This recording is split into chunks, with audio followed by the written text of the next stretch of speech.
ایران کے supreme leader سید علی خامنائی کے senior advisor علی شمخانی نے اس کا جواب دیتے ہوئے کہا کہ ٹرمپ کو مداخلت کرنے میں احتیاط برتنی چاہیے. انہوں نے کہا کہ پورا مڈل ایسٹ بدامنی کا شکار ہو جائے گا.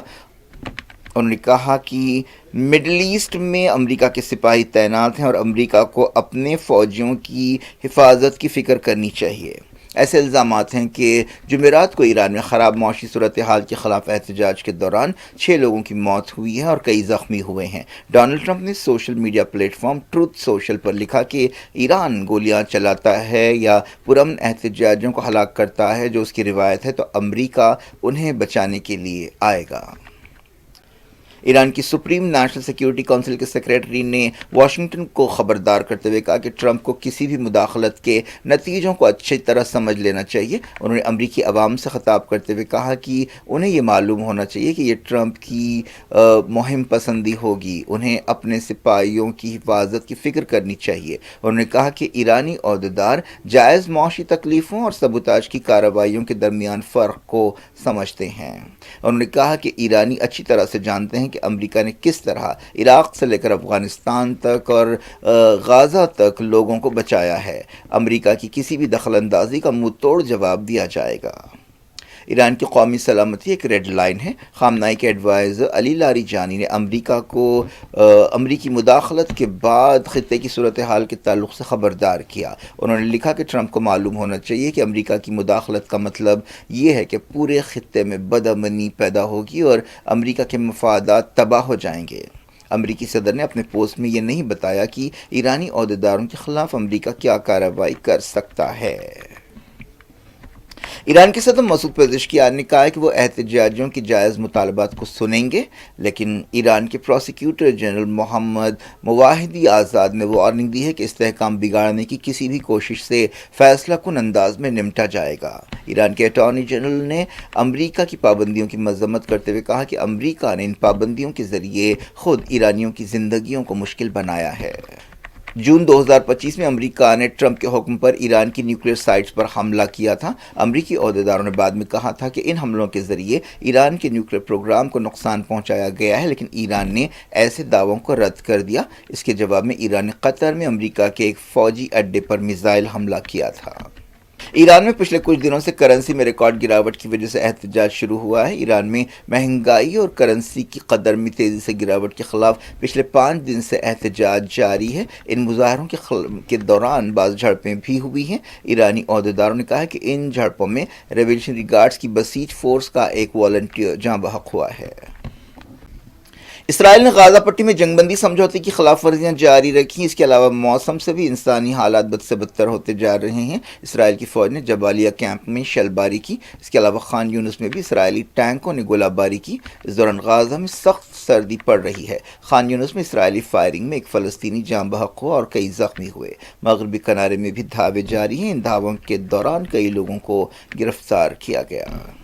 بعض مسلم ملکوں نے ایک بیان جاری کرتے ہوئے انٹرنیشنل کمیونٹی سے کہا ہے کہ وہ غازہ بحران کو روکنے کے لیے اپنی قانونی اور اخلاقی ذمہ داری ادا کرے. ان ملکوں میں پاکستان بھی شامل ہے. اسلام آباد میں پاکستان کے دفتر خارجہ کے ترجمان نے ایک بیان میں کہا کہ انٹرنیشنل کمیونٹی کو فوری دباؤ ڈالنا چاہیے اور غازہ کے لوگوں کو فوری مدد پہنچانا چاہیے. ان ملکوں نے یونائیٹڈ نیشنز کے اداروں کو بلا روک ٹوک غازہ میں رسائی دینے کا مطالبہ کیا.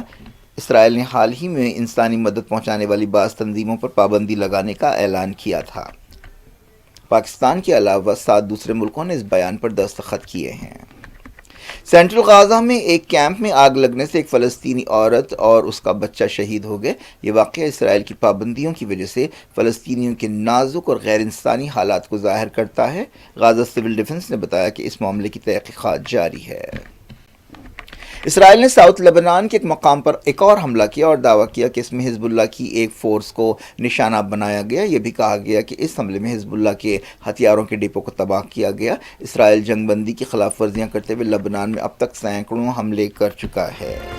یمن کے حضرموت صوبے میں سعودی عرب اور یو اے ای کی تائید رکھنے والی فورسز کے درمیان جھڑپیں ہوئیں. یو اے ای کی تائید رکھنے والی سدرن ٹرانزیشنل کونسل نے الزام لگایا کہ سعودی عرب نے سرحد کے قریب اس کے سپاہیوں پر بمباری کی. ایس ٹی سی کے لیڈر محمد عبد الملک نے بتایا کہ ان حملوں میں 7 لوگ ہلاک ہوئے اور 20 زخمی ہوئے. سعودی عرب اور اس کی تائید رکھنے والی حکومت نے، جسے انٹرنیشنل سپورٹ بھی حاصل ہے، الزام لگایا ہے کہ U A E S T C کو ہتھیار دے رہا ہے. انہوں نے ساؤتھ یمن کے حضرموت اور الماہرہ صوبوں میں بعض حصوں پر قبضہ کیا. پچھلے ہفتے یو اے ای نے کہا تھا کہ وہ یمن سے اپنے سپاہیوں کو واپس بلا رہا ہے. اس سے پہلے سعودی عرب نے یو اے ای کو ایسا کرنے کے لیے 24 گھنٹے کا الٹیمیٹم دیا تھا اور ایک بندرگاہ پر حملہ کیا تھا. سعودی عہدیداروں کا کہنا تھا کہ اس بندرگاہ پر یو اے ای نے اپنے حامیوں کے لیے ہتھیار پہنچائے ہیں. یمن میں سعودی عرب کے سفیر نے ایس ٹی سی لیڈر الادرس الزبیری پر تنقید کی اور کہا کہ انہوں نے سعودی ڈیلیگیشن کے ایک جہاز کو عدن میں اترنے سے روکا ہے. جمعے کو بھی ایسا کہا گیا کہ سعودی ڈیلیگیشن کو روکا گیا ہے. سعودی عرب اور یو اے ای 2014 سے یمن کے حوثیوں کے خلاف لڑ رہے تھے اور انہیں ہٹانا چاہتے تھے، لیکن وہ اب تک حوثیوں کو ہٹا نہیں سکے اور اب ان کے درمیان خود اختلافات پیدا ہو گئے ہیں. نارتھ یمن کے زیادہ تر حصے پر، بلکہ تقریباً بڑے حصے پر حوثیوں کا کنٹرول ہے جنہیں ایران کی مدد حاصل ہے. دوسری طرف ساؤتھ یمن میں الگ الگ علاقوں پر الگ الگ گروپوں کا اثر ہے. وینیزویلا کی سیکیورٹی فورسز نے حالیہ عرصے میں 5 امریکیوں کو گرفتار کیا ہے. یہ خبر ایک ایسے وقت آئی ہے جب امریکہ وینیزویلا کے صدر نکولاس مدورو پر دباؤ ڈال رہا ہے. امریکہ کے عہدیداروں نے کنفرم کیا ہے کہ 5 امریکیوں کو حالیہ دنوں میں وینیزویلا نے گرفتار کیا ہے. امریکی صدر ڈونلڈ ٹرمپ نے وینیزویلا کے خلاف ایک مہم شروع کر رکھی ہے. وزیر خارجہ ایس جے شنکر نے کہا کہ انڈیا کو دہشت گردی سے اپنے بچاؤ کا پورا حق حاصل ہے اور فوجی معاملوں میں کوئی بھی انڈیا پر حکم نہیں چلا سکتا. وہ آئی آئی ٹی مدراس کے ایک پروگرام سے خطاب کر رہے تھے. انہوں نے کہا کہ انڈیا اپنی حفاظت کے لیے جو بھی ضروری ہو وہ کرے گا. خطے کے حالات کے بارے میں انہوں نے خاص طور پر بنگلہ دیش کا ذکر کیا. جے شنکر نے حال ہی میں بنگلہ دیش کا دورہ کیا تھا اور سابق وزیر اعظم خالدہ ضیاء کے جنازے میں شرکت کی تھی. انہوں نے وہاں پر خالدہ ضیاء کے بیٹے کو وزیر اعظم نریندر مودی کی طرف سے ایک تعزیتی خط حوالے کیا تھا. اس کے علاوہ انہوں نے وہاں پر پاکستان کی قومی اسمبلی کے اسپیکر سے بھی ملاقات کی تھی. جے شنکر نے کہا کہ انڈیا مستقل یعنی اپنے پڑوسیوں کا احترام کرتا ہے اور انڈیا کا ماننا ہے کہ اس کی معاشی ترقی سے نہ صرف انڈیا بلکہ بنگلہ دیش اور خطے کے دوسرے ملکوں کو بھی فائدہ ہوگا. ایک دن پہلے بنگلہ دیش میں ایک اور ہندو پر حملہ کیا گیا تھا. حالیہ عرصے میں بنگلہ دیش میں ہندوؤں پر حملوں کے واقعات پیش آئے ہیں. انڈیا نے ان واقعات پر فکر مندی کا اظہار کیا ہے. بنگلہ دیش میں 12 فروری کو الیکشنز ہونے والے ہیں اور الگ الگ وجوہات کی بنا پر بنگلہ دیش ان دنوں سرخیوں میں ہے. خاص طور پر بنگلہ دیش میں پچھلے سال یعنی بلکہ 2024 جولائی میں شیخ حسینہ کے خلاف بغاوت ہوئی تھی اور تب سے سابق وزیر اعظم شیخ حسینہ انڈیا میں رہ رہی ہیں. بنگلہ دیش کی عبوری حکومت نے شیخ حسینہ کو حوالے کرنے کا مطالبہ کیا ہے تاکہ وہاں پر قانون کا وہ سامنا کر سکیں. بنگلہ دیش کی ایک ٹریبیونل نے شیخ حسینہ کو جولائی بغاوت کے دوران کریک ڈاؤن کے لیے سزائے موت سنائی ہے.